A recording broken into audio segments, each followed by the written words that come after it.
All right, let's see if we get this working. Should be better than last time, I think. We'll give YouTube a moment, as usual. Make sure we've got comments working today. Let's see if this works. All right, I think we should be recording. All right, it says we're live. Let me check the video. One moment as we get this set up. Pardon me as I don't have comments active, but I think it should be working here. 1 second.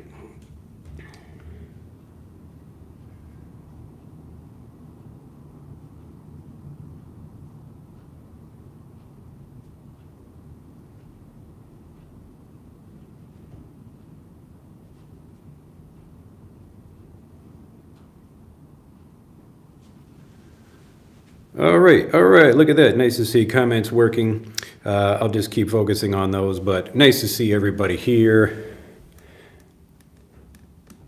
Get that a little bit straighter for people, hopefully.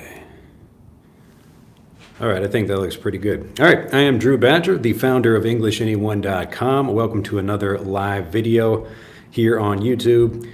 Today I want to talk about the two primary ways of learning English, and these are what most people do. I think probably most people do the first kind.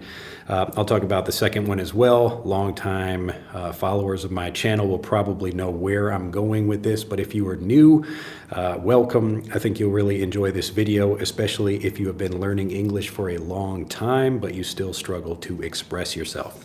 So I will try to be quick here. I'll keep my eye on comments, but I want to go through this pretty quickly, and then I'll go back and make sure I'm answering any questions. But nice to see everybody there. Hello to everybody watching. So you've probably seen, if you've been learning English, especially on YouTube for a while, most of the content is talking about kind of the first way that I'll describe about language learning, excuse me. So this is not just learning English, but this is language learning in general. And I'll just call this the performance model.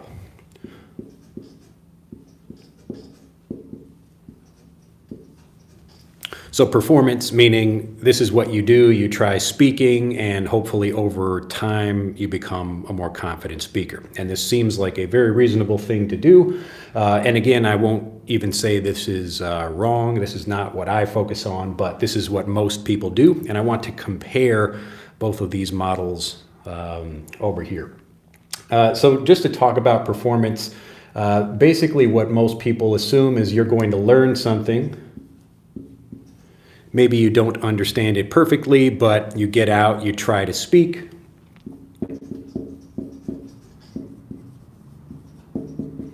And over enough time, hopefully you become a good speaker. You're just hoping maybe more input, more exposure, more examples, more speaking practice will eventually get you fluent. So this is the performance method or a performance model. I call it that because you're performing in order to improve. So the progress comes from the speaking itself. Okay, so like any skill, if you want to do that skill better, you just do that thing more. All right, so what I do instead, different from this, is basically clarity. Or the clarity model, and these are, again, just the two different ways of learning, but just to contrast this very quickly, performance, you're actually trying to learn through speaking. Clarity is actually trying to fix the problem that stops most people from speaking before you speak. So if you think about the performance way where you learn things, maybe you don't understand them very well, but you try to speak anyway, obviously that can be very frustrating if you're learning things and maybe, again, you're not sure, but you want to try using them. And maybe you get into conversations, maybe you don't have opportunities to speak. It can be very difficult to improve, even if you do have people to talk with. Many people are still shy, and it takes a lot of time to try to improve that way. But with what I'm doing, I'm actually trying to go back to the earliest part where people can actually fix a problem that they have. And so with language learning, maybe my mouth is kind of cold today. I'm not moving my mouth properly. Excuse me. But when I'm helping people learn languages, instead of trying to force them to speak in order to fix problems, and again, like the kind of goal for performance is assuming that learners will feel nervous, and so we need to just push them to speak more. So the fear is the problem to correct by speaking. And so it's kind of a weird thing where you feel nervous about speaking, but if you keep speaking more, you will solve the problem. But what I've found is that most people are not really nervous about speaking itself. It's just they're nervous about not knowing what the actual words they want to say are. So they're unsure about things even before they speak. And this is how you know, again, the problem is not really feeling just fear generally.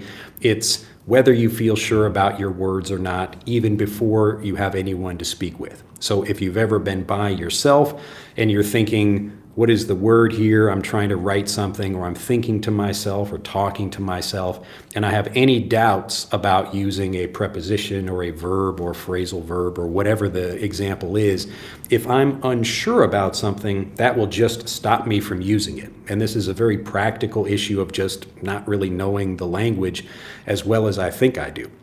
And this happens to people because it's easy to understand things, and you probably heard people, even me, even myself, talking about comprehensible input, which is correct, in that if you understand things, you become able to use them. But understanding doesn't by itself allow you to speak if you don't actually feel sure about using something yourself. So what often happens is people will listen to something. Like, I could give you an example sentence of something where maybe you understand the general idea, but you could not say that same thing or express something similar fluently. And that just means not that you're scared about something. It's not like a general fear. It's just not having the actual ability to do that. And so if you do practice things again and again, you can improve. But what we're really trying to do is solve the core problem of not knowing basically answers to questions about things, and that's what really stops people from speaking. So you can try to think about both of these things as like the performance model is what I call directionally correct. So if I go outside, I'm just kind of here where I live in Nagasaki, Japan, and I ask someone for directions somewhere. I say, hey, where is the post office, or where is the bank, or whatever. If they say it's over that way, that is correct. Maybe there is actually a bank over in that direction. It's directionally correct, but it's not really giving me specific examples or specific directions about this street and go that way and turn right or whatever.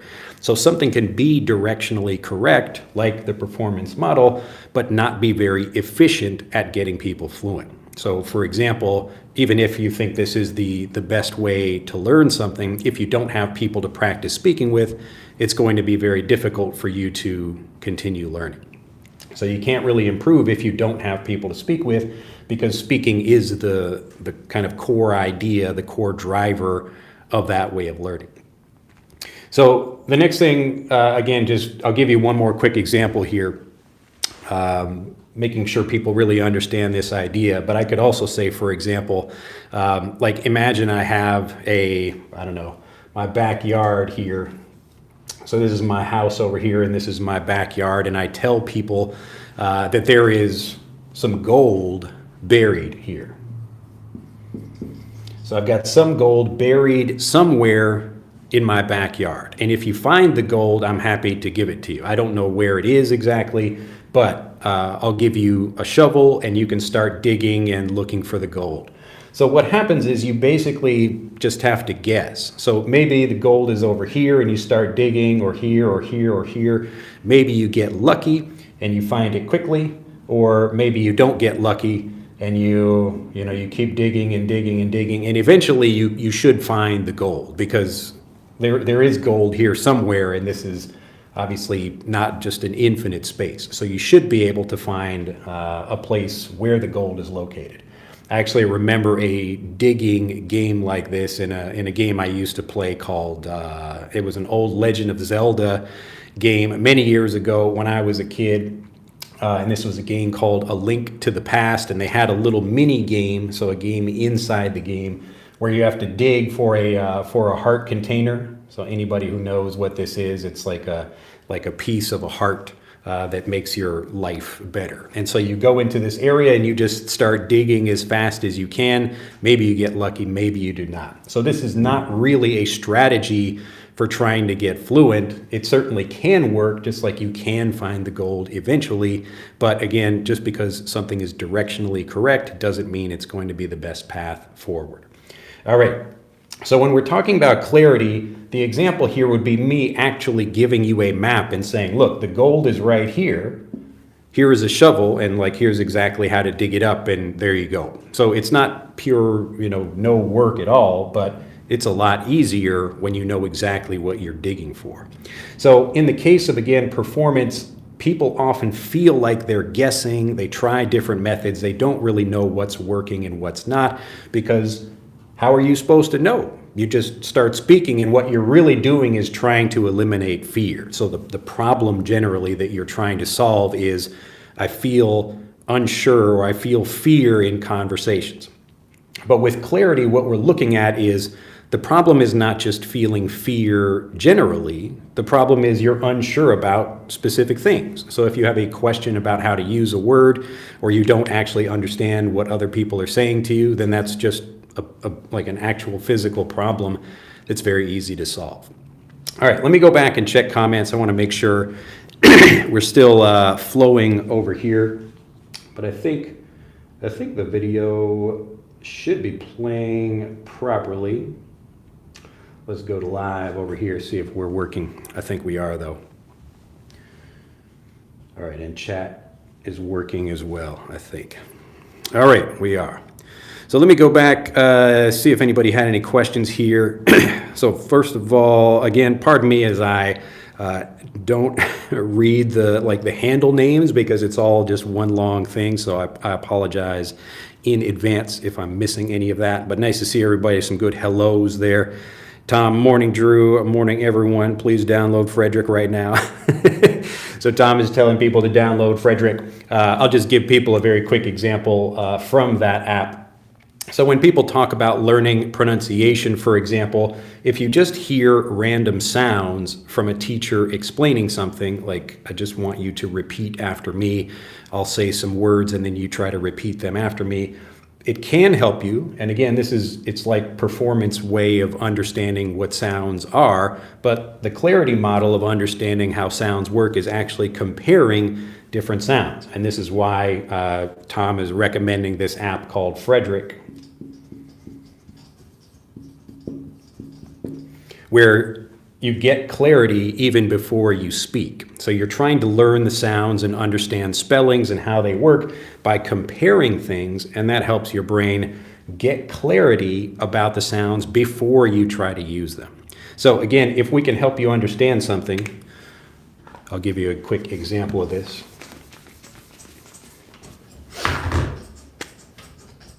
Let's see, since we just used the word dig, if you listen to both of these sounds, instead of just learning maybe the International Phonetic Alphabet, maybe you've heard of that, the IPA, you can actually just nice and easily compare different sounds and see how they work. So if we listen to dig, so I'm digging something up, just like digging up that piece of heart in Zelda, or I have dog. So you get to hear the difference between these two things, and that's the comparison, the contrast that allows you to understand these things the same way a native does, because that's how natives are getting these things.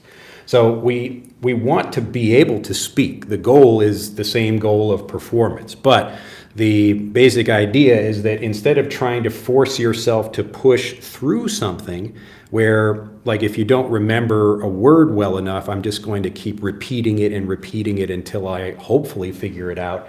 The thing I should do is figure out what exactly am I misunderstanding. So there's probably some kind of problem there. I'm not quite understanding something, and so I probably should not just repeat the thing. I should get a different angle on it. I should try to hear it in a different way, or get a different kind of example, something like that. And so this is the same thing. So rather than just hearing individual sounds without being able to compare them, that makes it a lot more difficult. So again, the same principle in Frederick is the same thing in my book. It's in Fluent for Life. It's in all the programs I have, because the whole point is, number one, most people don't have a lot of time to learn or speaking practice opportunities. But the most basic thing is that if you didn't have the doubts that a lot of people do, so if you have any doubts or questions before you speak, if you didn't have those, wouldn't speaking be easier?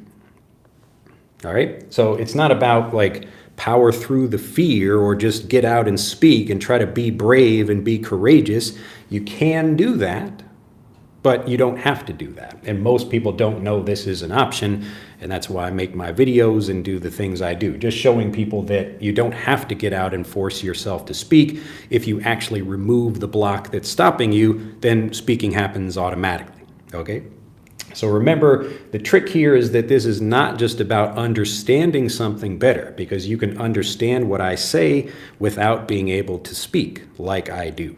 Okay, so you can hear a phrase, maybe you understand a word, but if you're still unsure about something, that's what's going to stop you from expressing yourself.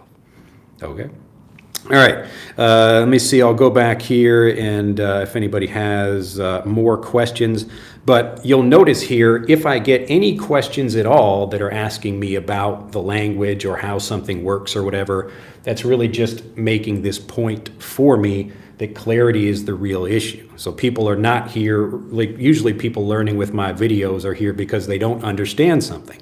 And they ask me questions because they want to feel sure about how to use something. And I am the same way. As I'm learning Japanese, if I hear something and I don't understand what it means, I should get clarity about that. And if I feel sure about it, then very quickly I can use it. So as soon as I feel sure, then I can use something. The block is removed. So it's not just about me. When I think about learning Japanese, I don't just get out and like speak to people for no reason. I'm actually trying to use the vocabulary I know and feel confident about using, and then I learn additional things in conversations. But in general, my goal is improving by myself, because the goal is not just to perform, it's to get clarity. And you can get clarity by yourself, even before you speak. All right, let's see here again. Crystal says, and again, apologies if I don't get names correct over here. I graduated from high school, but my speaking is not so good. I decided to improve my speaking skills this year. I went already to try to enroll in some classes at my community college nearby my home. Yeah, so probably when you get into a regular course at a community college, they will probably give you this model, because that's what most people do. And they assume that if you speak more, you will become a better speaker. Now that sounds accurate, it's directionally true. But again, one of the main differences, and I talk about this in my book, The Strangest Fluency Secret, but one of the big differences here between speaking a language and trying to do most other things is that when you perform, you're performing under unpredictability. So when I get into a conversation with someone on the street, or just someone, even a friend of mine I know, I don't know exactly what they're going to say or how they're going to express it, or maybe something happened in their life that's new and I have no idea. And so if I'm unprepared for that unpredictability, then that's going to make me a worse, obviously in conversations, it's going to make things a lot more difficult. But you can prepare for that in advance, and even when you're trying to get clarity about your own words, because most people, usually the things like that people comment about, I'll see if people have these kinds of comments here in this video, but these are the typical kinds of comments that I see in any videos of mine or emails I get. It's basically people talking about like the moment they start speaking, so they're in a conversation, something like that, and then they start experiencing these issues like, I'm not sure about using words, or I don't know if I could, remember a particular expression or something like that. But what's actually happening is that even before they start speaking, they still have those same questions and doubts. What really happens is that speaking exposes those questions and doubts. So if you maybe while you're trying to think and talk to yourself, if you're perfectly fine, if you have no questions at all, and your understanding of English is just like a native speaker, even before you speak, then you should be speaking just fine. You really shouldn't have an issue unless maybe people give you new vocabulary you're not used to or something like that. But most of the people I help actually have those problems here before they speak. So this is not a performance problem. It's learning is not giving you clarity even before you speak. So if we fix these issues, communication automatically becomes easier. All right?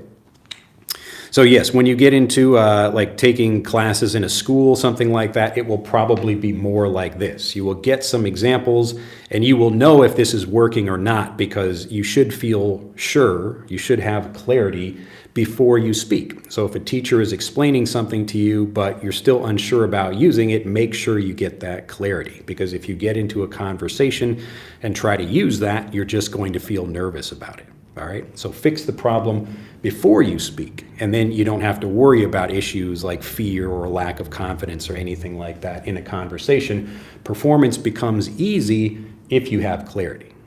But performance is usually difficult when people are unsure, and this is the teacher's fault if you're not getting that. So just remember that when you're going through your like high school, you know, whatever, or it says you graduated from high school, but now you're going to take some speaking classes. Remember the goal, get clarity, and you will automatically speak better. All right. Yes, Tom, we're talking about Zelda. You can check out A Link to the Past. That's the name of that game. What's the difference between lunar to moon? All right, so this is a perfect example of someone not knowing the difference between something, and this is a very good thing you can just get from ChatGPT, where it can explain subtle nuances like this. And I just don't want to stop the conversation to answer things that could be easily explained by ChatGPT or even a quick Google search. But moon is typically talking about a specific kind of rock or thing like that that's orbiting, so going around a planet, like our planet has a moon going around it, or other planets may have other moons like that, but lunar typically is talking about our specific moon, like, you know, in the same way the sun is like the name for like our sun, you know. It's a star, but we call it the sun. All right, let's see. Hello from Congo or Brazzaville. Let's see if we got, hopefully we got, I think chat is working over here. For some reason, it's like a little bit slow. Make sure I'm over here. Okay, it looks like maybe it's going a little bit faster on desktop.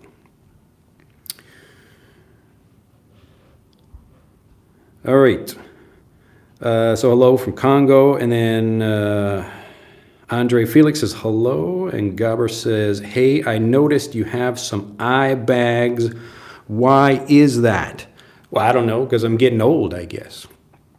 I noticed Gaber, is this the same Gaber who's always like a little bit snarky, a little bit complaining about stuff? Why is that? I don't know. Looks a little bit cold there, ain't it? Yeah, actually, I'm wearing, usually I just have a t-shirt on, but I don't have a coat today. I just happen to bring this. Anyway, very good. It looks like we're at the end, almost, of comments. Nice to see you there. Yeah, but if anybody has any extra questions about this, I did just want to make a quick video about this for people, just so you don't have to feel stuck if you're in a conversation or if you're trying to speak and it just feels frustrating for you because you feel like you're not improving. And it makes sense that a lot of people do not improve this way, even if they just don't have people to practice speaking with. But you don't have to wait for performance to improve, because again, the main thing that stops people in conversations is that they actually don't feel sure about things even before they speak. So anybody here who has questions about the language, if you're unsure about particular words, and there's something I can help you with right now, other than just like what is the definition of something, which you could get from ChatGPT. Often ChatGPT, even for me, if I'm asking it questions, it can be useful for explaining rules and going into more detail about things, but you really have to ask some good questions to get some good examples that really help you understand things, because ChatGPT is typically giving you the typical way that people are learning. So it's going to give you more rules to memorize, but if you tell it not to do that, usually it can give you some better answers. Let's see.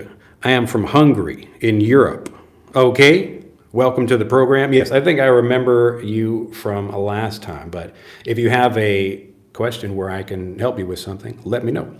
Tom says, if I can understand what you're saying right now, what English level do I have? All right, so this is another good question where the ability to understand something doesn't have much to do with how well you can speak. It's just two different skills.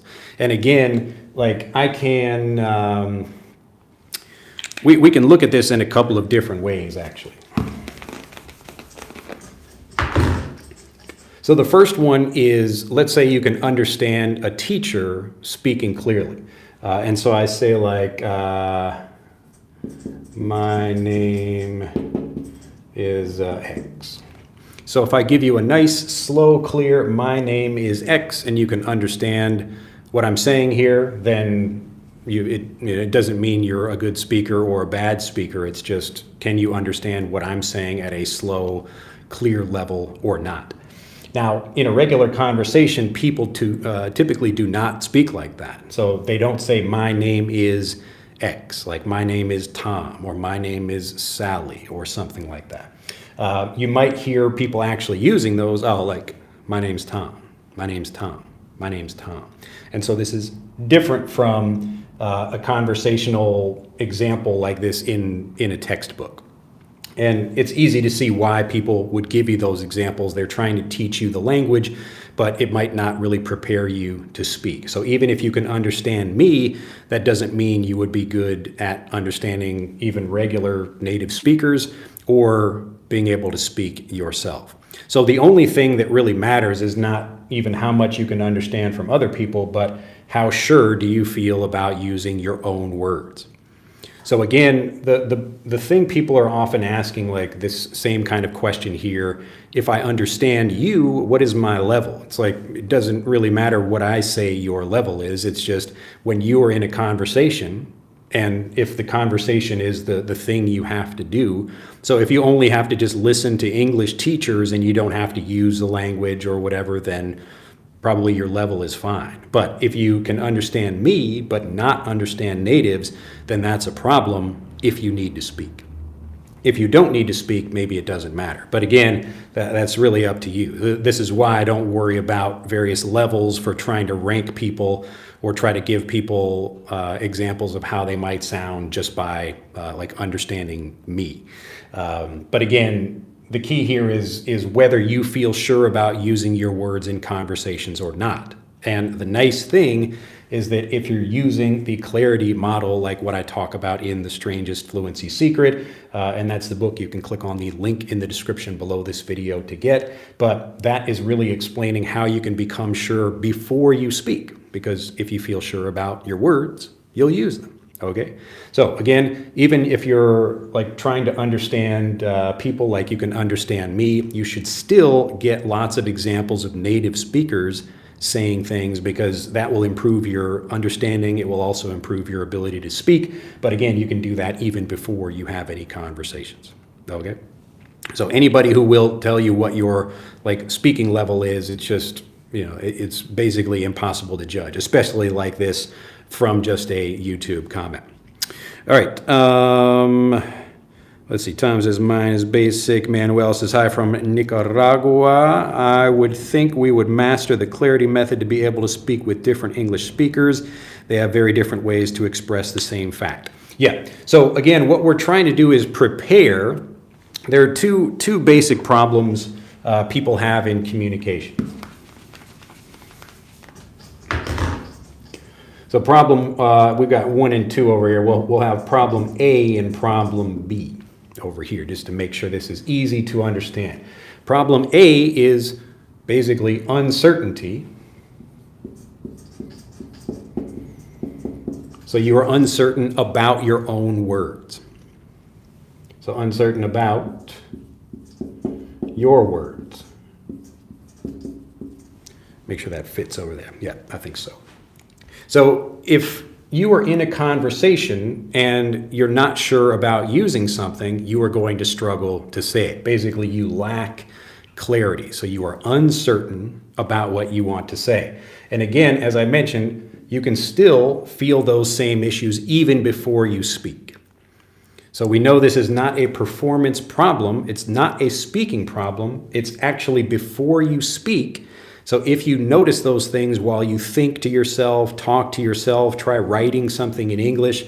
If you're writing something and you wonder, is this the right preposition or, whatever, any kind of questions like that, even before conversations begin. So if you have those issues, this is uncertainty about your own words. Okay, so people learn a lot. They can understand and follow what I'm saying, but then they're unsure. They still have questions about their own vocabulary. Okay? So this is the first problem people have. And if you fixed this, this is the easiest thing to fix because you can fix it by yourself. And if you didn't feel unsure, wouldn't you speak better? So if we have all these problems over here, then of course those problems will show themselves when we get into conversations. If I don't know a word before I speak, why would I suddenly know it when I'm trying to speak? Now, in a conversation, I might learn something and maybe my understanding improves. I hear someone else use a vocabulary word or, whatever, some kind of example, and that helps me feel sure about something. But for most people, they're feeling unsure before they speak while they think and write and talk to themselves. And so, of course, those same issues are going to come up in a conversation. So again, that's problem one. So you're uncertain about your own words, and this is the easiest problem to solve because, look, it's before you speak. You don't need a speaking practice partner to fix this problem. It's before you speak, okay?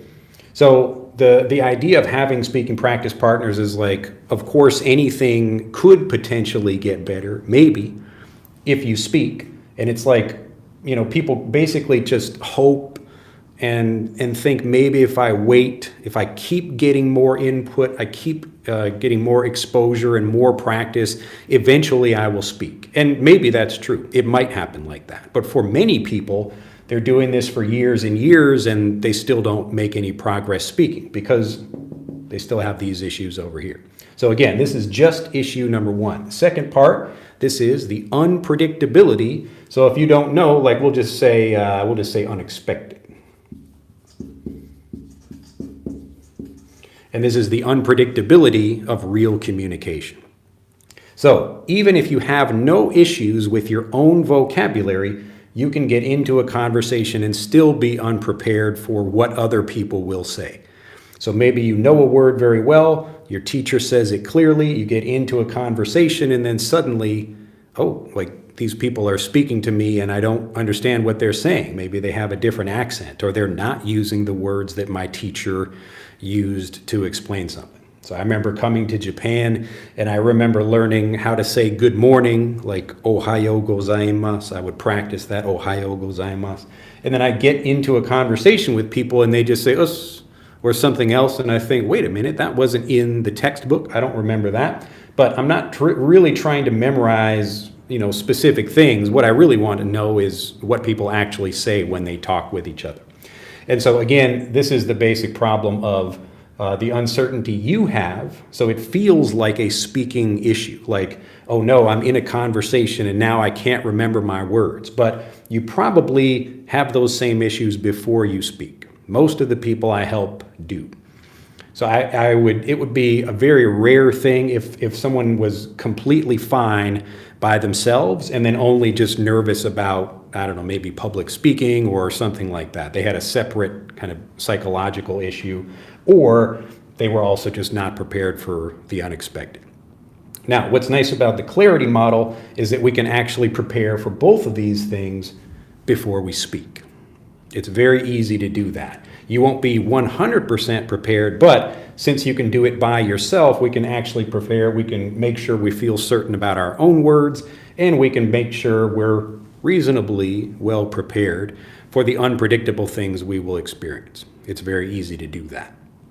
So instead of doing the performance model where we learn things, maybe we don't feel very sure about it. So people are still, even in the performance model, they're still having this.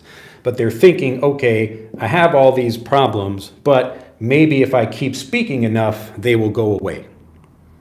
But the problem is usually like not even just looking at problems in general. It's like, here's a specific thing. You know, you can look at the chat here, like what's the difference between this word and that word? That's a very specific question. And if you get the answer to that question and you understand it and you think, oh, now I understand why something is this and not that, then you can use it.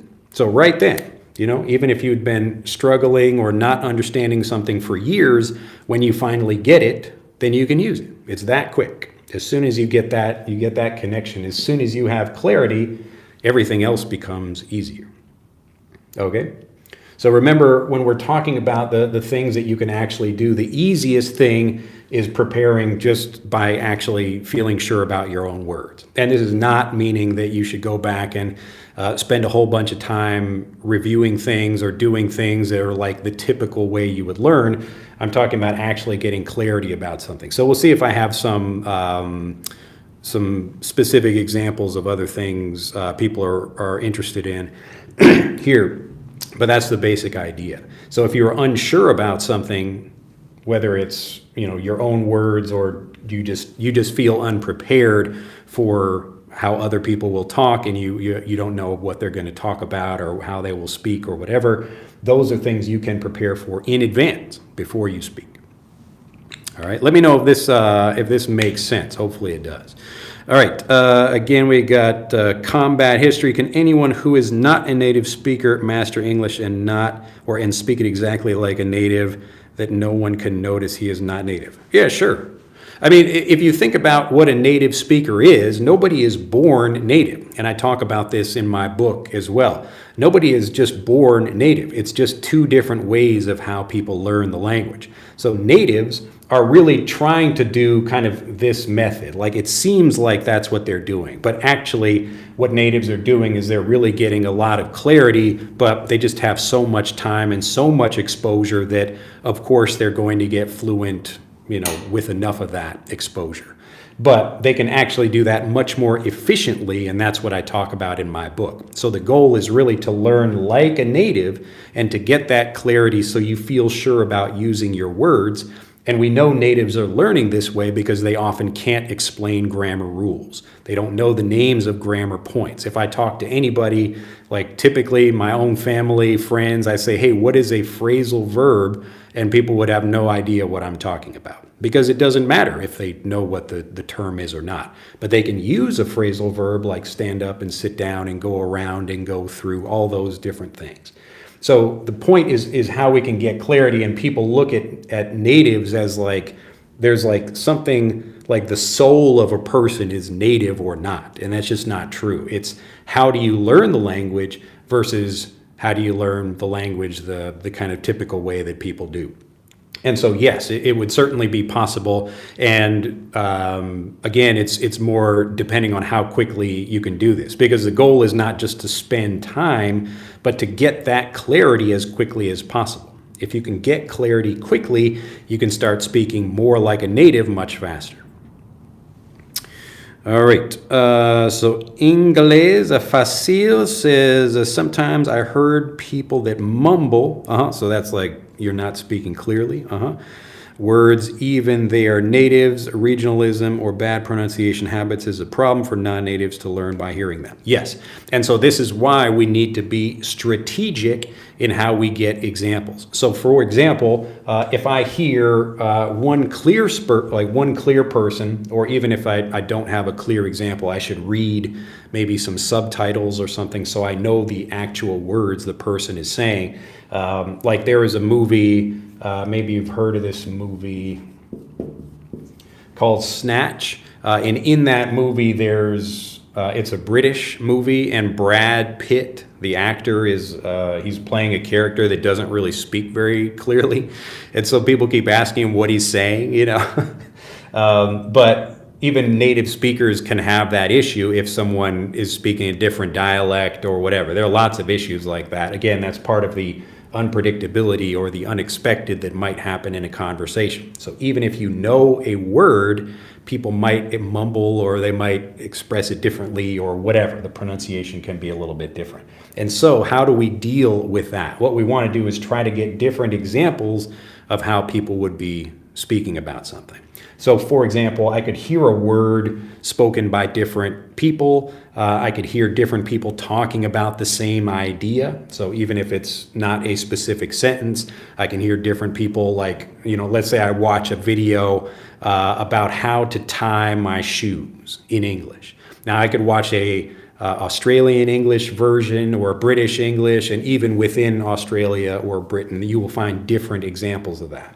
So we have just tie shoes. If you search on Google for how to tie your shoes, you will probably find a bunch of videos about that. But you can look for British English or American English or whatever. And again, this is the same idea, getting clarity, that I talked about in Frederick, where we're letting the brain compare these different things. And as you compare them, it really helps you get clarity. You feel sure about what something is, and it also improves your own speaking voice. So in Frederick, just like we're comparing like the ah sound or like the eh sound or whatever by showing different words that sound similar, it's the same idea. So this is the naturally varied review I talk about in the book. So again, it's the same thing where, of course, the first time maybe you hear something, it's not going to be very clear for you. But if you hear a few different, so not exactly the same, we want a similar story or a similar kind of topic or whatever, but we can control that very easily, especially with something like YouTube. And so instead of looking for typical YouTube lessons about, like, here's an English grammar point, it's what do people say in that situation? So what do people say when they're tying their shoes? How do they describe that? What are the different ways that people might pronounce those different words? But that's how you would get that sense. And again, you're doing that before you speak. I don't have to wait for a conversation to find out this information. I can learn the vocabulary. I can prepare for those examples in advance. And that way, when I'm in a conversation, I feel sure about what I'm going to say. So I still might encounter something unexpected, but because I've heard lots of different examples before I speak, I'm feeling a lot more certain. Okay, so any fear that you have or performance, you can eliminate that or most of it before you speak. All right, let's keep going here. Pardon me. And we got, well, that's that. All right, this name is way too long, but I'll read the comment. Does it happen to you as a native speaker from the south of the U.S.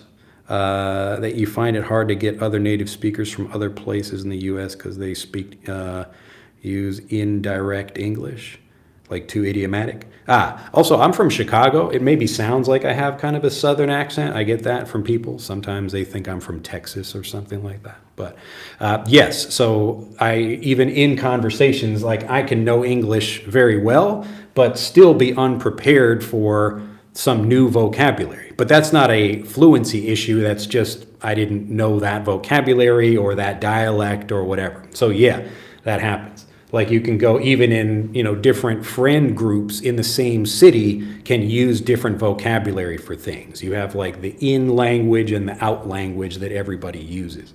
But yes, so it's not just an issue for non-natives, but again, we really are trying to separate what's actually a problem for language learning itself, rather than what's like only something non-natives would experience or natives would experience. But yeah, definitely it's an issue, but it's a very small one. And it's easy to solve that because usually you're in context of something, like I'm talking about whatever and I say, oh, here's here's a thing. And a person says, oh, wait, like we call that something else. And I say, oh, that's interesting. And there you go. And so you just have a quick conversation about the vocabulary itself. But most people, when they're in a conversation, are trying to understand each other. It's not just I'm making up new words or I'm trying to do something where I'm trying to be tricky or hard to understand. Most people are doing that.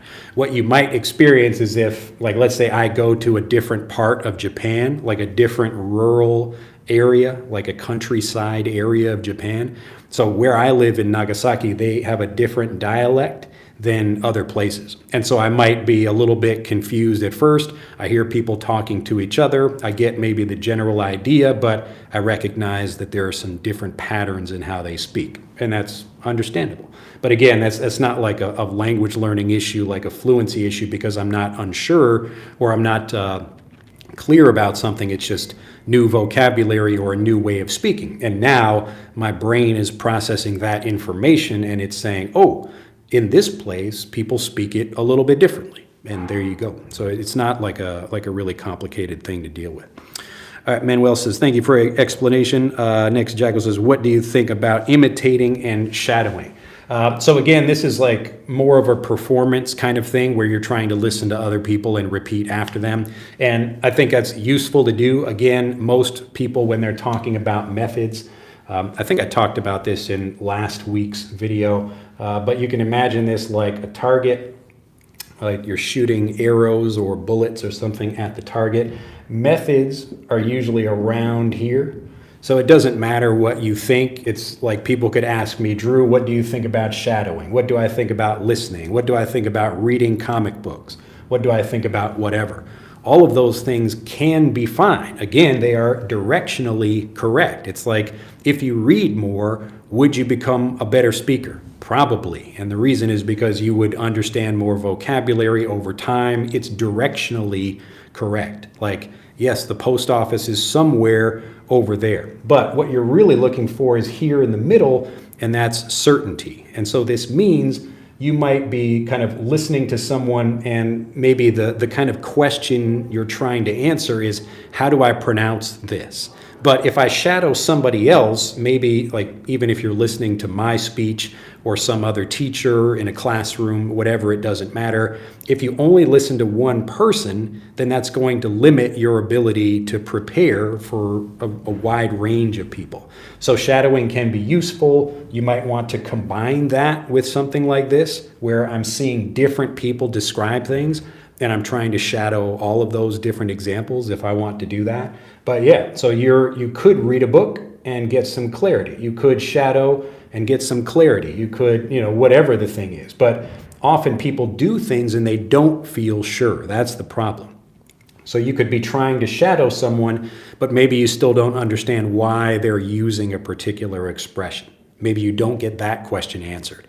So maybe you feel better about how to pronounce something, but you're unsure about something else. The problem is if you don't have clarity about whatever, any small issue can stop you in a conversation. But again, the nice thing is we can solve those issues before we speak. So if you're asking me about any issue, the question, and this is the thing I talk about, I think it's chapter 4 of my book, which is the most important question in language learning, and that's, what are we really looking for? So in the beginning of my book, I talk about how I went through this same problem for learning Japanese.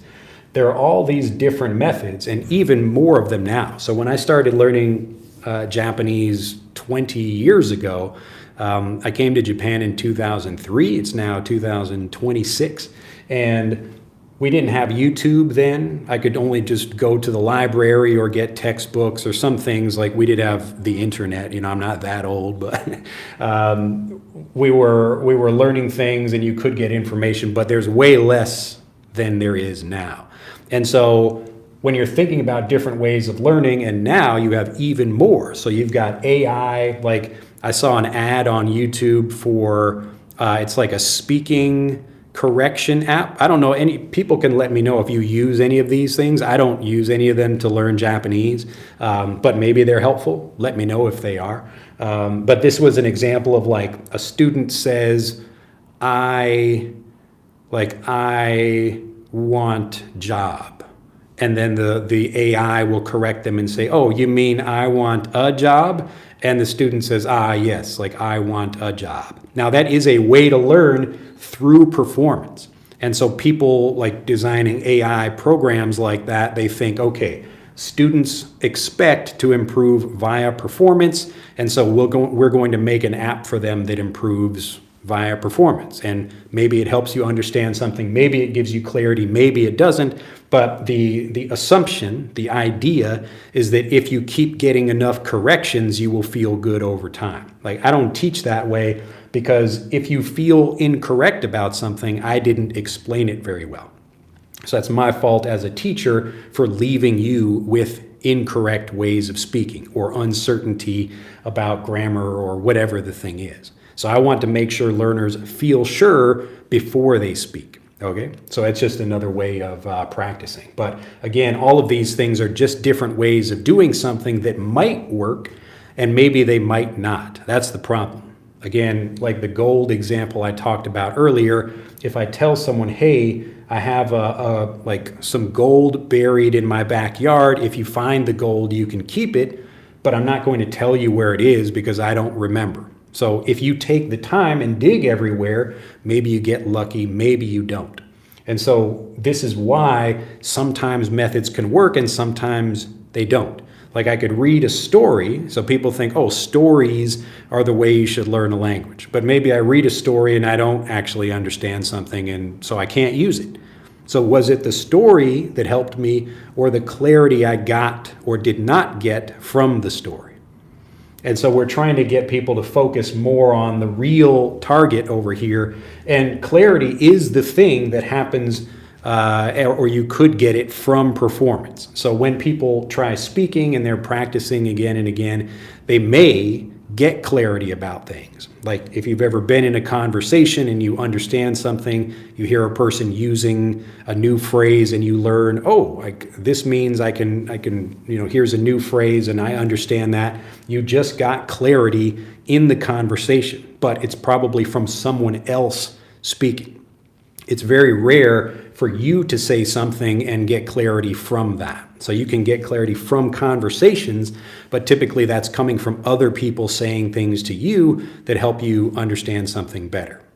Okay? And if that's true, then you don't need to actually be speaking to get that clarity. You just need to get the right examples that help you understand that even before you speak. So if you don't have a speaking practice partner, if you don't live in an English-speaking country, you're not stuck. It's just actually solve the problem over here, and then whenever you do have a speaking opportunity, you will express yourself because you won't feel unsure.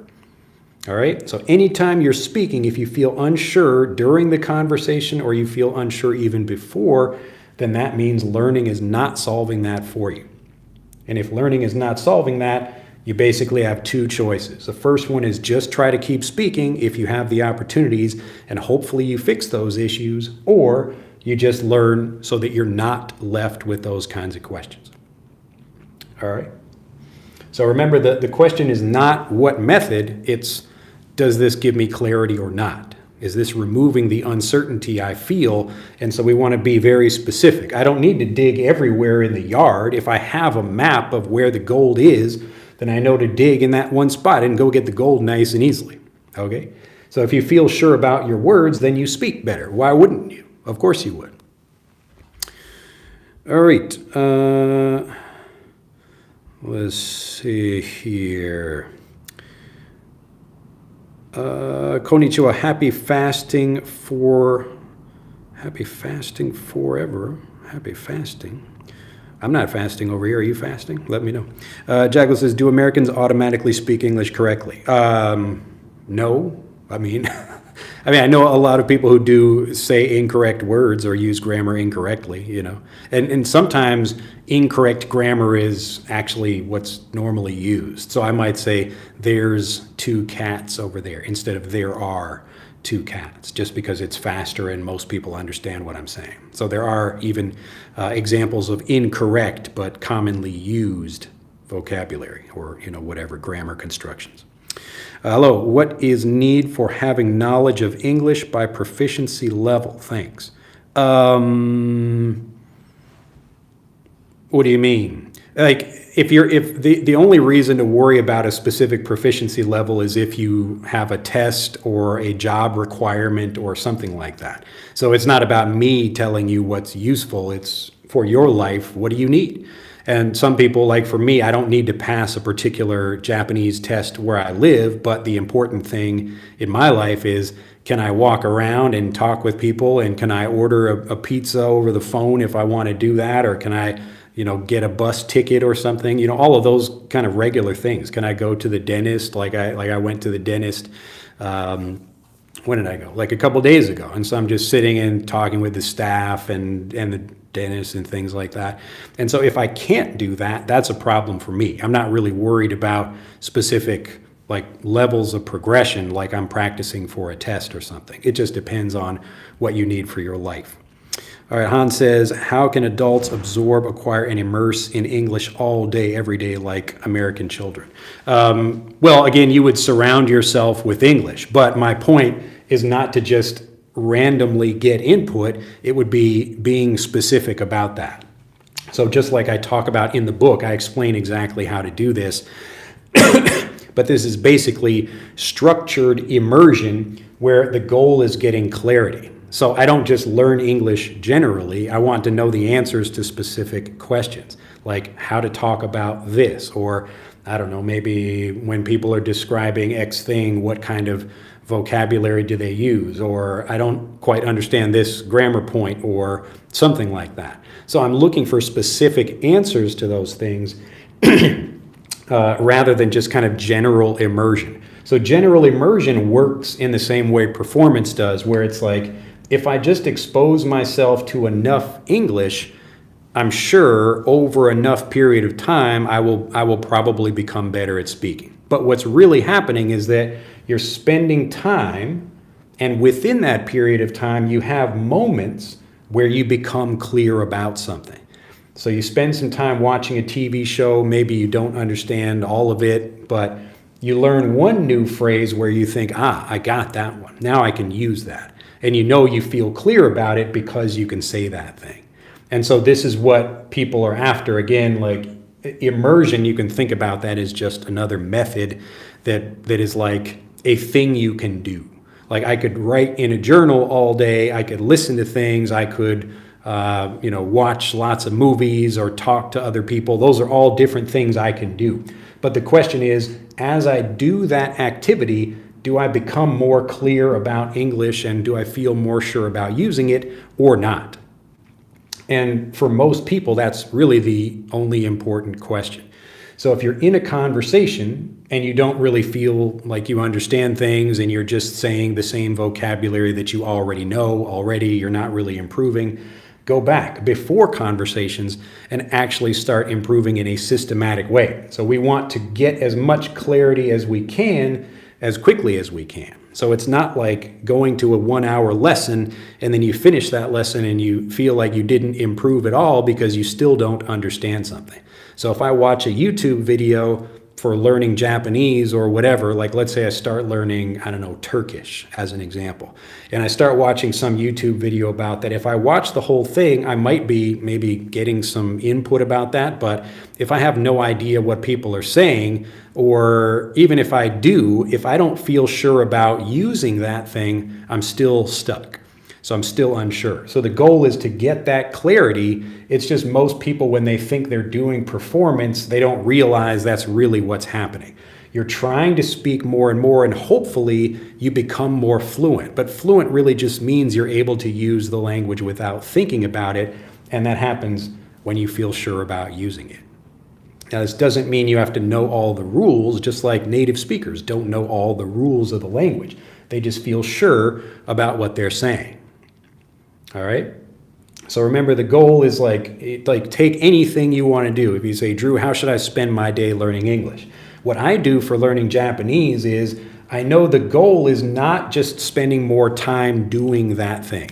I know I can spend a whole bunch of time watching a movie or something. Maybe I learn a little bit, but I don't actually feel more sure about speaking because maybe that didn't really help me. I still don't understand it. I still have questions about how to use something. So often what happens with learning is that even for native speakers, they will like a child will watch a movie and maybe not understand all of it, and then they watch the movie a second time, they understand a little bit more, they understand maybe a third time, that kind of thing.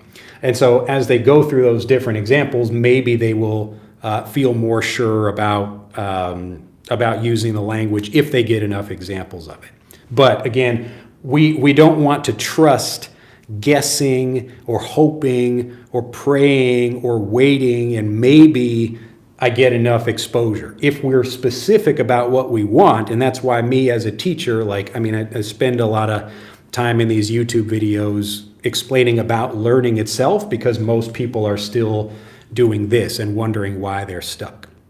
So if you go watch a video, like if you search for like a typical kind of thing, like why do I understand English but not speak? The typical questions or the typical responses will be things like, you're just not speaking enough. You need to get out and speak more. And it's true. It's directionally true. And that's why it's like a dangerous thing because it sounds like what you should do. And most people don't know that clarity is actually the problem. You don't have just a general fear issue. Most people are not just generally scared for no reason. They have specific uncertainty about words or phrases or whatever. But if those problems are gone, then speaking automatically gets better. Why wouldn't it? All right, so just keep that in mind. Like anything when you're thinking about learning, for me, I don't spend all day trying to immerse myself in Japanese. I will take a focused amount of time, even 5 minutes, 10 minutes, whatever, like just depending on how much time I have. And that's specifically for like active learning time. And what I'm doing there is trying to get examples of things like this that actually give me certainty about using Japanese. So I might read a story and I learn, here's a new, I read a story about a mountaineer recently, and it was Tozanka. It's that's the Japanese name for that. And so I read the kanji and I'm like, okay, that makes sense. I could see it's like a mountain climbing person. Like the story of the kanji helps me understand it, and very quickly now I can use that vocabulary. And so there's a specific kind of focused learning where I'm not trying to just be immersed in Japanese all day. And again, I could do that and that probably would help me, but again, it's just giving me lots of, it's if I spend enough time at the beach, I'm going to get wet eventually, people are going to get me wet somehow, or I'll decide to go in the water. But I don't need to spend all day at the beach to do that. I can go to the beach very quickly, get in the water and get back out and actually feel improvement. And so this is why you can spend a lot of time learning but not actually feel like you're becoming a better speaker. Many people study the language for years and still have trouble expressing themselves because this is the thing they're actually missing. They're actually missing clarity. So they feel like, okay, I can understand, but why can't I speak? And it's just, you're probably just unsure about something. And as soon as that uncertainty is gone, then you can use it. It's like anything else. When you make a realization, you have a discovery or something, it's like, now I get it. Now I understand why that works, and now I can use something. Now, of course, there is still some room for practicing, but that kind of refinement, like being able to say things faster or pronounce things in different ways or whatever, that's something you should really be doing after you feel sure about using what you want to say. So first, get clarity. This is the same thing I talk about in the book. So while most people are trying to do the performance way of learning, where if we just keep speaking enough, then you will become a confident speaker. And it seems like good advice because it's directionally correct. If you do it enough, probably you will. But that's like, I could swim from where I am in Nagasaki to China. I could do that. It's directionally true, like it's possible that I could swim from Nagasaki to China. But wouldn't it be easier if I just take an airplane from here to there? All right? So the goal is not just how much time we spend, it's how efficiently we get these moments of clarity about things. How quickly can we remove the doubt? If you remove it quickly, you will become a confident speaker faster. And it doesn't matter where you were born, because there's nothing about you personally that's whether you are a native or not. I just speak the way I do because I got a whole bunch of exposure. But like when I'm thinking about teaching my own children now, it's a different story. So my children are learning Japanese and English, and I don't really have a lot of time to speak with them in English. They spend most of their day doing this, like the typical way of just being around Japanese all the time. They go to school where they practice writing and all of this stuff. Like an adult usually doesn't have the time to do that kind of thing. But when I'm thinking about giving them English, I have to be very specific. Like if I'm teaching them something, I want to make sure they become clear about using that thing. So when I'm at home, even if I only have a few minutes to talk with them because they've got school or whatever, I want to be sure I'm teaching them something and they get that clarity very quickly. So they're not just like, okay, I'm surrounded by English, but it's not really explaining anything to me. They will also get additional exposure from watching movies or TV shows or whatever. But that's like, again, still this kind of thing where you're like in English, we have this expression to spray and pray. So this is an idea like if I'm shooting a weapon, like an automatic weapon, like so I'm like just shooting around and hoping one of those bullets hits somebody instead of just being very precise, shooting one bullet with good accuracy and hitting the target. So I'm just spraying a lot. A lot of people are learning this way, and it's not their fault. It's just how most people think learning works. They're looking at what natives are doing and saying, natives immerse themselves in the language. But it's like, well, yeah, I mean, that's what natives are doing. But again, like the key isn't the time, it's how quickly we get those examples. And this is why you see even native speakers, there's a difference between children who have a good vocabulary and children who have like a really good vocabulary. And often how they're getting that exposure makes a difference between like a good college versus a not so good college or whatever. But that also helps people speak better. Again, it's how efficiently you can get the thing we're really after. These are the pieces of gold over here. It's not the time you spend, it's how quickly you can get those pieces of gold. Because if you don't have the clarity, you can't use it. That's the thing that really stops people. But let me know if anybody either disagrees or they have other questions about anything I'm saying here that doesn't make any sense. Let me know. All right. So Diep says, is watching, listening, repeating, imitating, and shadowing American sitcoms and movies every day the same as how Native American children learn English from their parents? Thanks. Yes and no. Again, like that's basically what I just explained for the last question, where you are getting a lot of input, and if you have time to do all that, you can improve. But what will typically happen is you will get lots of input, you will understand some of it, you will use even less. And so that's usually what happens. Like people are just trying to get more and more input. Like, okay, if I spend 8 hours a day watching American TV shows, will I become a better speaker? Probably, but it's like anything else. If I spend a whole bunch of time doing something, I will probably improve doing it. But if you think about like, what's a better way to explain this?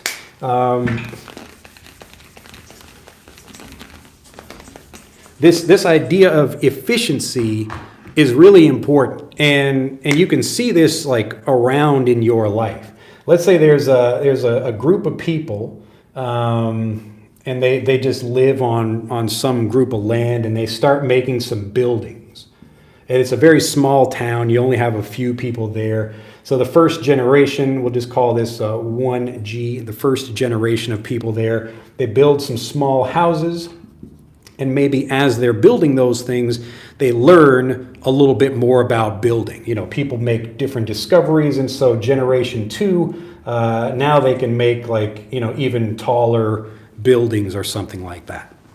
And so each generation, people don't start from the beginning of needing to build small things because they already have some knowledge and they're learning new things, and people get more efficient over time. That's why today, like maybe the third generation, you can build a super tall building because you already have that information. So it's not about like spending more time. And if people couldn't actually learn efficiently, then everybody would be stuck every generation repeating the same mistakes and the same things again and again. But we don't do that with other things in life.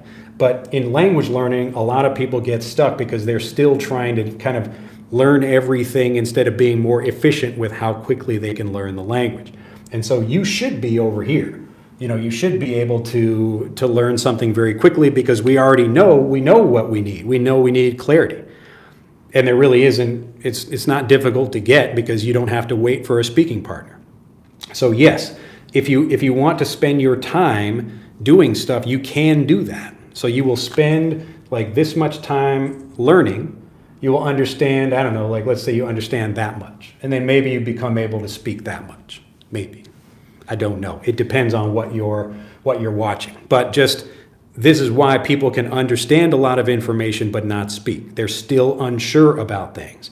So instead of thinking about time, think about how quickly you can get this. How quickly can you feel sure about something? That's why when I'm giving examples, I want to make sure people understand that if you have a question about something and you solve that question, then you should speak better. It should be pretty easy. All right, so gracias por tus enseñanzas, if I'm pronouncing that correctly. And then, are there people who study English only through American sitcoms? If yes, how do they achieve that? Well, I don't know. I mean, again, it's like American kids where part of what they're doing is watching American sitcoms, but they also spend 8 hours in school getting examples and things like that and studying stuff again and again. So it's not, like most people, even native speakers, and I talk about this in my book also, are not learning very efficiently. So a parent may give their child a movie to watch and the child doesn't understand most of what's happening in that movie. But maybe they watch the movie again and they understand a little bit more. And they watch the movie a third time and they understand a little bit more.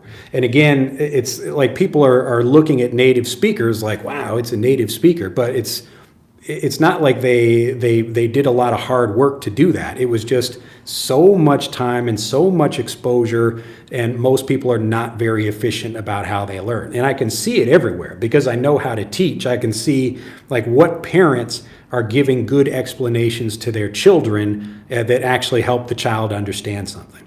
And sometimes parents say something and the child has that look in their face like many students, and they're like, I don't actually understand what that person just said. And so when I'm talking to my kids, I'm looking at their eyes to see, do you actually understand something or not? So I can't see your eyes out there, but I have a pretty good idea if I'm explaining something, whether people are getting it or not.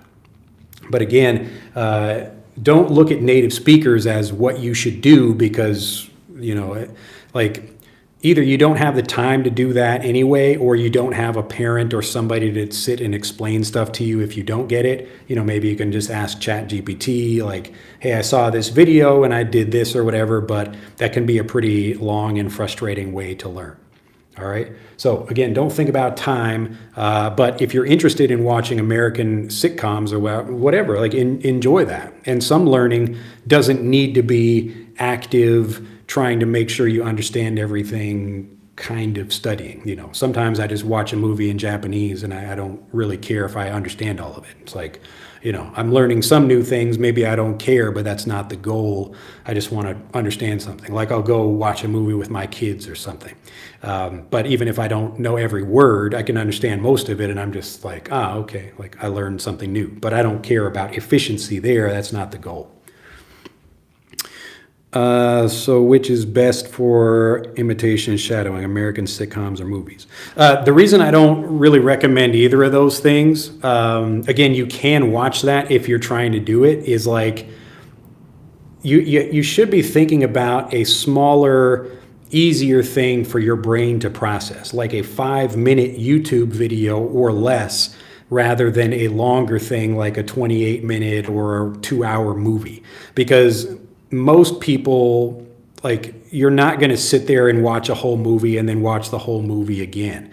But if you watch 5 different clips of people talking about something that's easier to focus on because it's giving you a slightly different angle of that information. So it's not boring. You're probably going to want to review it, or you take some information you care about and you learn more about it. Like in your native language, maybe you watch content on YouTube about whatever. Like let's say I like makeup tutorials. Maybe I should watch a makeup tutorial in Japanese about whatever, like how to pick the right lipstick or something. It doesn't matter. I could learn about that and watch 5 different Japanese people explaining that. That would be a better thing to do than just trying to shadow one person.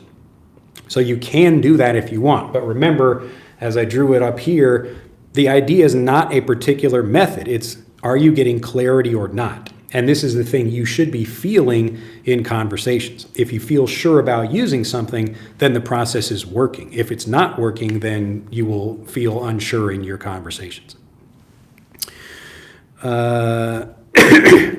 Excuse me, can you recommend me something to get used to Japanese sentence structures? I recommend like Japanese kids music. I watch Japanese kids TV shows. I was actually just thinking about an example of like Fushigi na Poketo. If you know this is just a kid's song, but you can watch Okasan to Isho, the with mother, that's the name of that show. And they learn lots of songs like that. But again, you can think about sentence structure as a thing to learn, like I describe in my book. Like you can go from the grammar to understanding like how specific stuff works. I talk about that in the book.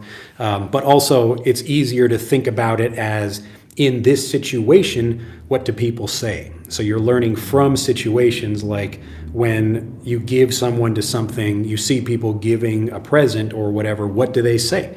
So what does the giver say? What does the other person say? Like in Japanese, like yatte kureru or whatever, like those are things that are kind of particular to Japanese that like they're not in English. It's just, I gave someone or he gave someone or, whatever. So the structure is a little bit different.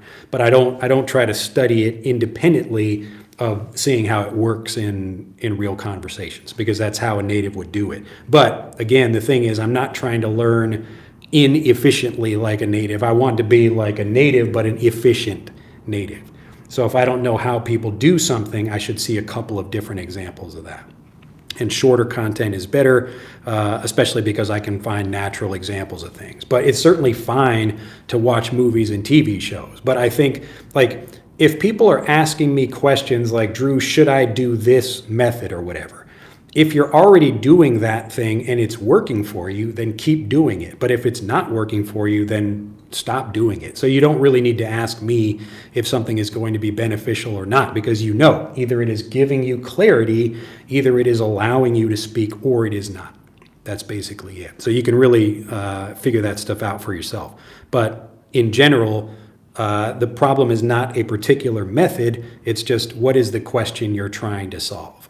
So like I give this example in the book. If I want to know how a piece of fruit tastes, if I want to know what that is, the question is, what is the flavor? So that's how I actually know. Like I could talk about some fruit, but until I know what the flavor is, I don't really know. I'm still uncertain. I lack clarity about that.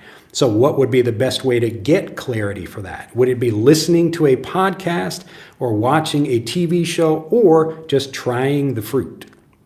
In this case, the method is just eating that thing and just trying it a little bit. Okay, now I know what an orange tastes like, or a banana or whatever. And so that's the thing you should be thinking of. Like if I'm unsure about a particular grammar point or whatever, either I can look for specific grammar examples, or I can think about like, when is that situation, or in what kind of situation would that be used? And then just get examples of those kinds of situations. Again, this is everything I lay out very easily in the book. So if you don't have it already, you can click on the link in the description to get it.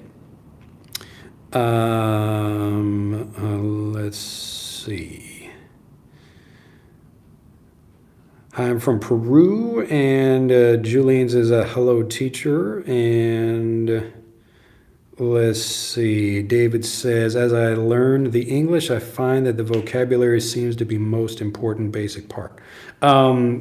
Well, yeah, I mean, obviously, if you know words, that's helpful for speaking, but it's like anything else. It's a system. Like if you know words, but you don't know how to put them together, like a car engine, some parts of it are missing, then the whole thing will not work properly. So try to think about it as like getting specific with vocabulary that you can use. Like, can you say this sentence or not? Do you feel sure? Do you feel clear about how to use something? So rather than thinking about all vocabulary or all grammar, it's just, is this thing usable or is it not? Focus on that. And do I need to understand the meaning of sitcoms or movies when I repeat them for listening practice, like how children learn English from their parents? Again, don't worry about like sitcoms as a good thing or bad thing. It's just, do you enjoy watching sitcoms? If you do, great. Like maybe you're not going to understand all of them. Maybe it will take you a while to figure that out. But like I'm not saying these are bad things. Like speaking is a good idea, and most methods that people do, they can help you. That's why this is a tricky thing to understand, because the performance way of learning is not wrong. It's not like absolutely wrong. It's just, it's not efficient, and that's why learning often feels like guessing. And people ask me questions like, should I learn with a sitcom or do this or whatever, because they don't really feel the improvement happening. And they're thinking, okay, like maybe if I continue doing it more, it will help me, maybe. But I can't say for sure, because the part of that's not part of this model. It's not a way of learning that's trying to make you sure about something. It's really, the idea is just more. That's it. So more speaking, more exposure, more input, more sitcoms, more movies. If you get more of it, if you get more and more and more, maybe you will get the goal, maybe. But again, I don't teach this way, so even people who are doing this, they can't really tell you how it works because there isn't a way to know how it works. It's only, okay, if you keep doing more, eventually you will feel good about it. So pick anything you might ask me in this chat, like, Drew, should I use this method? It's like, okay, should I get more this? Should I do more shadowing, more this, more that? It's like, try to think about it in a different way. What are you really after? If your goal is speaking and you feel stuck in conversations, it's probably because you lack clarity about what you want to say. You just have unanswered questions about the language, doubts about pronunciation or grammar or whatever, and those are the things that are actually stopping you. It's not watching a sitcom, it's just get the answers to those questions, and then you will speak. Because if you don't have the question anymore, what would stop you? You would just use the thing naturally. So yeah, if you enjoy watching movies and TV shows, keep doing it, if that's helping you. But if you have to ask me if it's good or bad, then it probably means it's either difficult for you or you don't know if it's working or whatnot. Again, that's the problem with the performance model. You just get more and more and hope. That's the key. You hope. Like we'll say more plus hope. And again, I'm like not trying to say this in a bad way or to say that this is wrong. It's just, it's not very efficient because you don't know if it's working. You try things and maybe they work sometimes or maybe they don't work other times. But that was frustrating for me as a learner. And so I thought, okay, I've got to stop doing this and figure out what's actually the problem. And I discovered it was just clarity. I wasn't just nervous in conversations. I was unsure about specific things. If I can't feel sure about something, if I don't know how it works, of course I can't use it well. And I will feel more shy in a conversation if I can't express myself. So I could solve that by just getting more input. I could, maybe. But the surefire, guaranteed way to do that is figure out what the specific issue is and then actually solve the problem. Get those questions answered. That's it.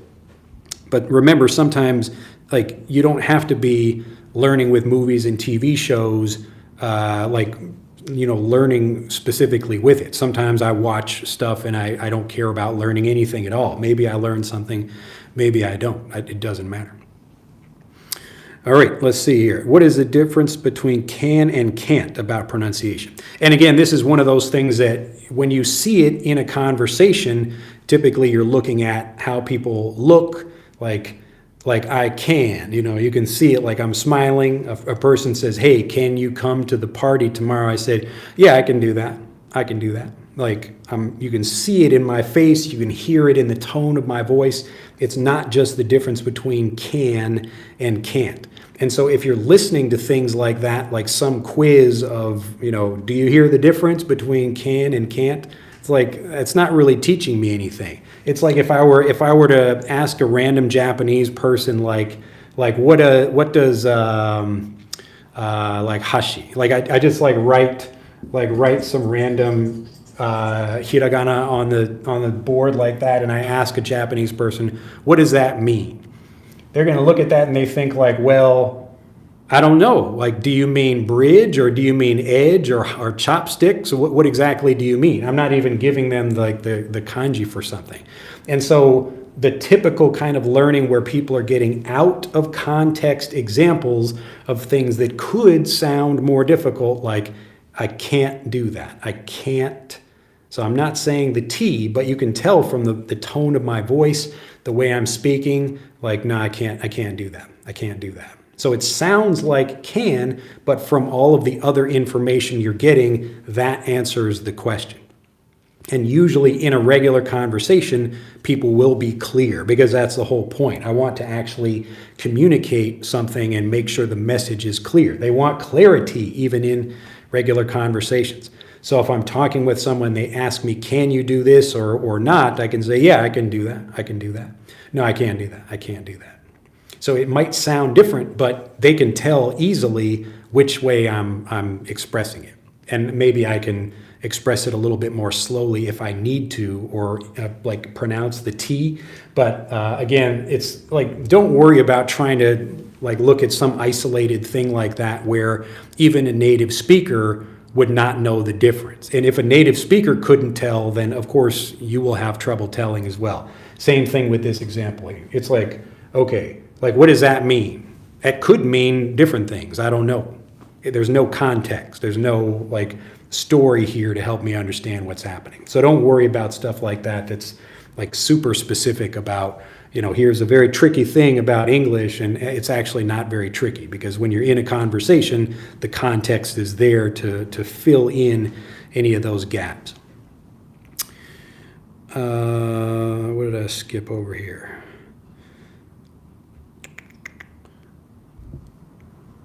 I got to refresh the chat. But hopefully this is making sense for people. Let's see here. Let me see if I skipped something else. All right.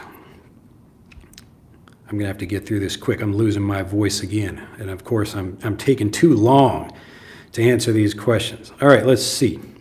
How many times do you do lives? Usually like once a week, but I may not do them so much anymore. We'll see. I'm new in your channel. And let's see, do native English speakers know which words are subjects, objects, nouns, adjectives?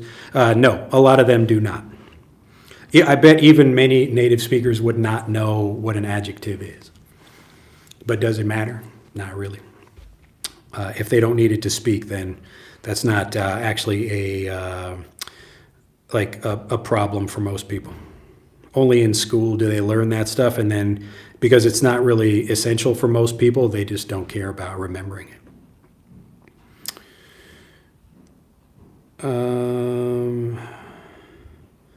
All right, what did I skip here? What is the difference between sail off and sail? A sail off? You mean sell off something? Sell off? Sell off means like you're trying to get rid of all of something. A sale just means you're discounting the price, usually for a specific amount of time. Also sale and discount, like discount typically means a lower price, but you can also describe that as something being on sale, like a lower price for something. What is different between, okay, I already got that one.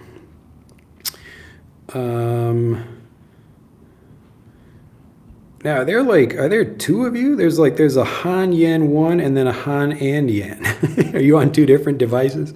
What do you think about I listen to your English every day? It's slower than normal speed. And when I listen to other speakers who speak at a normal speed faster, it feels more difficult. Well, yeah, if you're listening to my voice, so I'm speaking more clearly. Again, the thing to make it easy for your brain is not to just listen to different speakers and different content. You should be listening like to me talking about something and then listening to other people talk about it as well. This is what we do in Fluent for Life. So if you hear one person who's clear talking about something and then you hear other people who are using it faster or in a different way or with a different accent, it's a lot easier to begin developing that understanding. So you want to make it easy for your mind. That's why I recommend people use naturally varied review. So there has to be some connection between the information. So you listen to one phrase spoken by different people. So it's the same phrase spoken by different people or different people talking about the same topic, same kind of thing. And does listening at a slower speed have any downsides? Again, like it's more like if you think about listening to things at a different speed, like here's a speed and then we go up, like, and then there's a faster one, slightly faster, and then native is up here. So let's say like a regular English teacher is down at this level here. If you use naturally varied review to step up to these levels, it's a lot easier. If you don't have these levels here and you only have a teacher and then you just jump directly to up here, then yes, it will be more difficult for you. But this is why we do lessons like we do in Fluent for Life, because I'm trying to lead you through levels of understanding that prepare you for that speech. So you don't just listen to me, you hear other people speaking faster, different accents, that kind of thing, but you get lots of varied exposure to that information. And that's what prepares you to use the thing. So this is what natives are doing. We're just simulating that in a efficient way. So again, it's trying to do what natives are doing, but efficiently. And so if you do the same thing that natives do, but you do it in an efficient way that actually gives you clarity, then you will be prepared. So it's fine to listen to slow speech, but you should also listen to faster speech. Like a smart thing to do would be to watch one of my videos at a slow speed, then watch it again at a faster speed. That would actually help you improve. So you're taking the same information and changing it slightly. All right, happy to be here after a long time. Well, welcome back. All right, let's go through. We're going to try to get through these last couple. Hi, Drew, buddy. You got a little bit gaining a weight. Oh, no. Please forgive me if I'm not polite. Save me if I'm right. I mean, I just have a shirt on. Do I look fat or something? I don't know. You guys let me know. Someone else is complaining about like bags under my eyes or whatever, but that's life. You get old. I don't have any makeup on, I should do that though, like, put some makeup on before I do these videos. Let's see. So the method is about asking questions to yourself about the things we don't have clarity and then look for information about that specific point. Yeah, so that like, if you're thinking about how I describe this in the book, you can look at asking or getting answers to specific questions. Like if I'm unsure about using a specific grammar point, I can actually find that information very easily and then get a bunch of varied examples to solve that question. So I show how that works. But part of this is also just learning how natives describe things. And so you're learning from situations by seeing like when people talk about buying clothes, what do they say? What kinds of stuff do they do? And so rather than watching a typical English lesson about that, you should actually watch a bunch of different videos of natives going shopping. People talk about stuff they buy all the time on YouTube videos. It's very easy to get. And so you can be very specific, like buying watches. Like maybe you talk about buying men's watches or whatever, or buying a new car or whatever. Like whatever you're interested in, it doesn't matter. Even if you don't care about it so much, you can usually find lots of content about specific things like that. So the thing is like getting clarity. Like if I watch a bunch of different videos about, I don't know, some new toy or whatever, then I will probably feel pretty good about talking about that thing. Because I will know, natives say it this way, or these are a couple of different things natives might say. So I'm prepared for what other people will say, and I can choose some things that feel good for me that I want to express. All right, and Pourquoi says, could you explain to me how your technique of playing with words can help with eliminating doubt? I watched a video that showed how to connect the words dog and cat, run and happy, etc. Yeah, so there are different ways you can do this, but again, what your brain is trying to do is make connections with information. And so, like, if you have trouble doing this yourself, you can put this into ChatGPT, like, help me build a story around these things, or make a sentence, or help me like make a connection between these things, just to see examples of that. And again, more seeing examples of how natives or even AI do things, that will give you a good example to begin with for how you can do those things as well. But again, seeing those different examples and learning to make stories or make connections or change things slightly, like when you're telling a story or giving a sentence or something, like I could say, today it's really hot. Or I could say, today is, I don't know, it's pretty hot today. And those are two different ways of saying the same thing.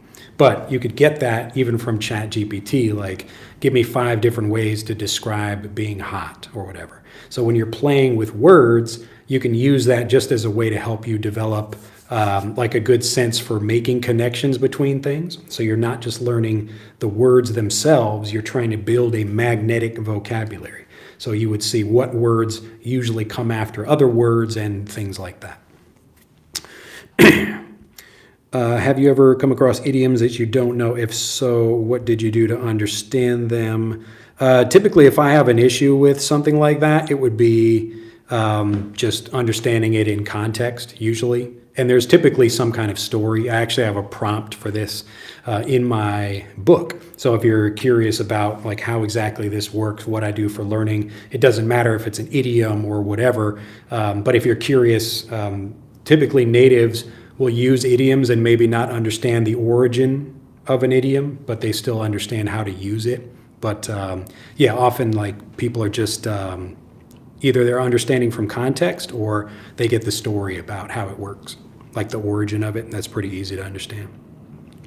And I understand the importance of naturally varied review in terms of preparing us for the variety of things that native speakers will say in conversations to discover meaning of words, but how do those two tips work together? Yeah, so again, it's the combination of like taking something you know and then trying to connect it with something else. And then the connections are the things that actually build a chain with, like, let's say my focus is how to tie my shoes, like I talked about. So my focus is this, but I have these different connections with other things, like here's a child talking about that. Here's an adult talking about it. Here's another person talking about that. Same kind of thing. And so anytime I can play with the language and figure out different ways of expressing something, or even just different ways of using the vocabulary I already know, like going from a physical use to a figurative use, all of those things. Anytime I can make these connections stronger by adding more of them, but that's what I'm doing in a systematic way. All of it is naturally varied review. It just means you're taking a specific focus and then getting a few different examples of that in different ways, in some kind of learning dimension. Like you change the speed, you change the speaker, you change the kind of vocabulary you're using, like more polite versus less polite or whatever. There are lots of ways you can go deeper into vocabulary and make connections like that. Ismail says, hello, and Jagogan, do native speaking children have to study English in school? If so, how do they study it? I mean, you just asked ChatGPT, but yes, someone asked me about that last week. Yeah, of course, people have to learn, like they learn grammar points and all that stuff in school. Yeah. Let's see. And Sita says, they don't what adjectives are, but perfectly deliver adjective orders. Yes. And so again, like I don't need to know how a toilet works in order to use one. You know, do you know how a toilet works? Maybe you do. I mean, I actually do, but like, you know, there are lots of things like that where people are able to use things without necessarily knowing the origin of it or anything like that. Let's see. Umar says, when I speak English, I don't sound like an English speaker at all. I make lots of pronunciation or pronouncing mistakes. How can I fix this problem in 1 month? Get Frederick. So combine that. So get the app, click on the link in the description below this video. You should also get the book as well, because it goes into detail about specifically what you can do for pronunciation, and talking about sound transitioning is in there as well. But if you want to improve in 1 month, get those two things, because really the book explains how to do everything else. But that's how I would do it. You can also search for other pronunciation videos on my channel, but that's the basic, simplest thing. Like, read what the book says and do what Frederick tells you to do. There you go. Drew, will you still continue to improve your methods in helping learners in fluency? You know, that's an interesting question. I think since I'm writing a book now, like, I may come up with better ideas, but I don't think I will. All I'm essentially doing now is trying to figure out the best way to tell people, get the book, just read that. And as far as like the book goes, I don't think I can really give people something better than this as far as a way to improve, because there's no downside to it. You don't need to wait for native speakers. You don't need to live in an English-speaking country. It doesn't take a long time. You can do it by yourself. It's very easy to do. All the content is freely available. So the typical way is way more difficult. You're keeping and you don't know if you're improving or not, or you're trying to study more things and you don't really know if it's actually helpful, or you know, maybe you are, I don't know, you're just trying to speak more but you don't have anybody to practice with. The typical way people learn is really broken. You know, there's people just keep asking questions and they keep hoping that maybe they improve, maybe they will. I don't know. You know, a lot of people are stuck like that though, but that's just because they don't know about this. So that's what I'm trying to do. But other than this, what I think I have is, I would say, the second best way to learn, and the first best way, if possible, is like you plug a cable into your brain, like the movie The Matrix. So other than that, I don't think I would come up with something better. And I was just doing this for many years, really trying to get to the most foundational piece of how language learning works. And so nobody really has any kind of argument against this. I haven't found anything else. Even, you know, people like Stephen Krashen who talk about comprehensible input, which is correct, but we're looking at like, what is the foundation of that? Why do we get comprehensible input? How much input do we need? That kind of thing. How do we know when we've gotten enough? And clarity is really the issue. When the confusion is gone, you can speak. So if you're unsure about something, you can be unsure about something for a long time and still feel frustrated, and maybe you get more examples of it. But as soon as you get that clarity, you can use it. And so if we can do that consistently, then I can't really think of a better way to improve upon that. The only thing I will be doing going forward is actually making the technology to make that possible.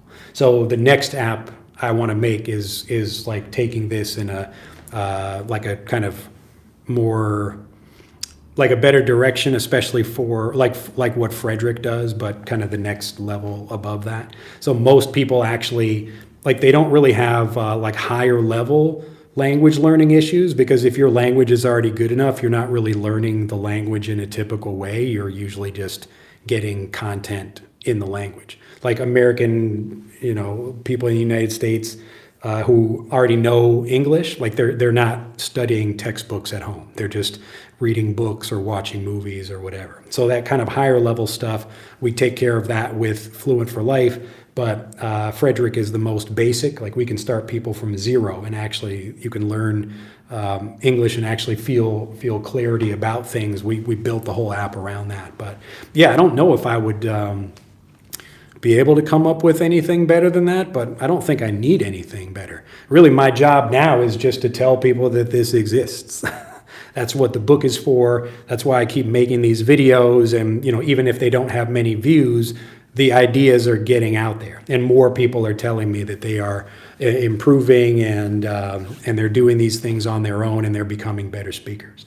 So yeah, it's a good question. I don't know if I'll think of anything better or not. Maybe I will. Let's see. See it again, says, following your channel for years. I feel this is the first time I've seen you with not just a shirt.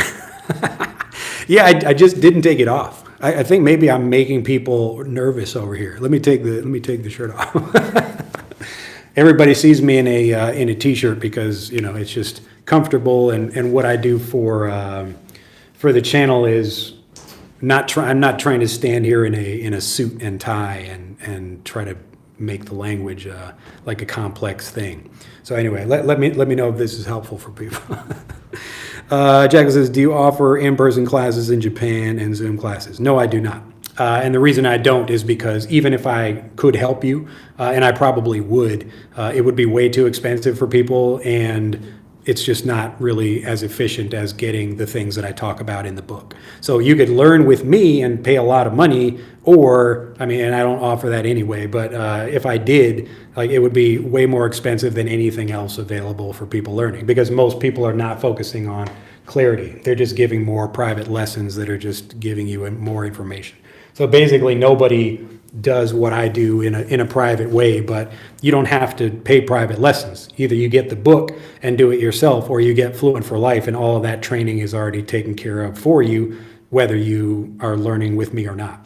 So people, they think, okay, why should I learn with a video course? I need to have a person correcting me or whatever. But lots of people learn with that and they still don't speak. So the reason my program actually helps people is because I remove their doubts. It's really that simple. I don't need to give you lots of speaking practice. I just need to remove the thing that's stopping you from speaking.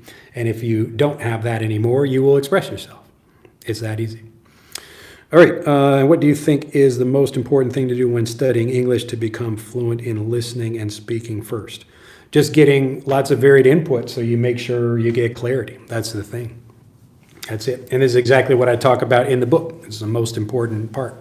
So it doesn't really matter if you have clarity, then you can usually write and listen and read. All of those problems are secondary.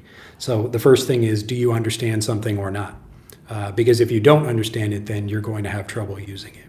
That's the basic issue for most people.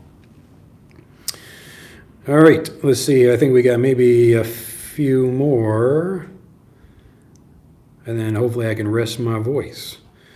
All right, hi from Iraq, and then Ty again. Do you think about majoring in communication studies at a university? Is it too difficult for non-native speakers? I don't know. It depends on you personally. I can't really judge that from a YouTube comment. People ask me about that though, but if you care about that, if you have to think about, do you need a communications degree for something? That would be the more important question.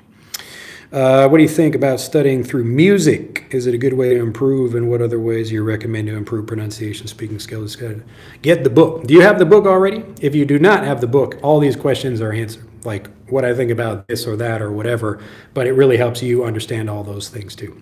If you're asking me about private lessons, but you don't already have the book, I wouldn't even teach anyone who didn't read the book anyway, because they would have to understand how this works. But yes, just get the book. This is the cheapest, fastest, easiest way to improve, because it shares everything about learning, and it answers all these questions about what you should be doing and shows you exactly how to do it. Good morning, and Sergey says, set specific goals. For example, learn to write, read, and understand all English words, verbs, and nouns in the next month. Well, that would be pretty good if you could understand everything in 1 month, but yes, it's always good to have a goal. Understand the meaning before practicing listening. I don't know what that means. You don't have to separate these as different skills, like I'm doing listening today and there's speaking over here. All these things are connected the same way natives learn. So it's like you're learning the grammar as you learn vocabulary and pronunciation. All these things are connected. All right, look at that. I think we got to the end. Very good. All right, well, again, anybody who would like to learn this way, again, the performance way, where people are typically learning things, maybe they're understanding them, maybe they're not, and they're just hoping that with enough speaking practice they become a confident speaker. That way can work. It can, and some people do get fluent that way. But most learners, especially over the 20 years I've been doing this, it's not actually helping them. But what is just getting clarity. If you feel sure about what you want to say, you can say it. And that's why I've been teaching the same way for 20 years. If you'd like to see how to do this or even have me do it for you, that's what we do in the book. That's what we do in our programs, all of that. Especially just download Frederick and play with that. And you will think, wow, I'm actually discovering new vocabulary. I'm understanding what things mean and actually feeling clear about using stuff. It looks like it's designed for kids because it's not supposed to be like a traditional learning app like Duolingo or whatever. It's actually supposed to help you understand and feel sure about using the language in the language itself. All right. So get the book if you don't have it already. You can click on the link in the description below. Let's see. Do you have audiobooks yet? So the audiobook version is not out, but because the book is not finished. But if you would like to get the audiobook when it is complete, get the book now. Let's see. And you look way younger with that upper. I don't know what that means. You mean like the shirt? I look younger with that on now. Now I look older with a t-shirt on. All right, you guys are amazing. All right, well, have a fantastic day. I got to turn the video off, but it's been a pleasure. If you like to help or get help with this, the book shows you how to do it, whether you'd like my help or not. You can actually do this by yourself. Obviously, it's a lot easier if you have someone to guide you through it and show you what content and all that. But that's what we do in Fluent for Life. But you can learn all about all of that stuff by clicking on the links in the description before this video. All right, shirt or t-shirt. Yeah, both of these are fine. It is a shirt and a t-shirt, like specific kind of like short-sleeved t-shirt because it looks like a T, you know, like a T shape. All right, have a fantastic day, and I'll see you guys in the next video. Bye-bye. All right, so you turn this off. Ba-dum.